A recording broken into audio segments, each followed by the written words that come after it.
మరి మన గుడి అయితే కలకలలాడుతున్నది శ్రావణ మాసం కదా. మరి ఇక్కడికి వచ్చేటువంటి భక్తులకు సకల సౌకర్యాలు ఏమన్నా ఉంటాయా?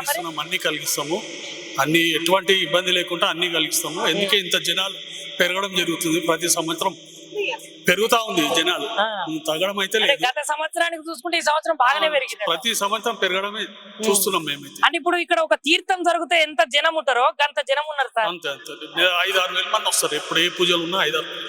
మరి ఇవాళ శ్రావణ మాసం కదా, మరి శ్రావణ మాసం కొలిగినైతే భక్తులందరూ ఆ భక్తులలో మళ్ళా ప్రత్యేకంగా మహిళలు అని చెప్పాలి, మహిళలు అయితే ఇక్కడికి చాలా మంది వచ్చారు.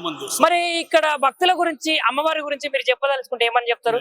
ఇప్పుడు మీరు ఎన్నో గుళ్ళు చూసింటారు సార్, మరి ఎన్నో గుళ్ళు చూసింటారు, ఎన్నో దగ్గర మంచి మంచి కార్యక్రమాలు చేసి ఉంటారు.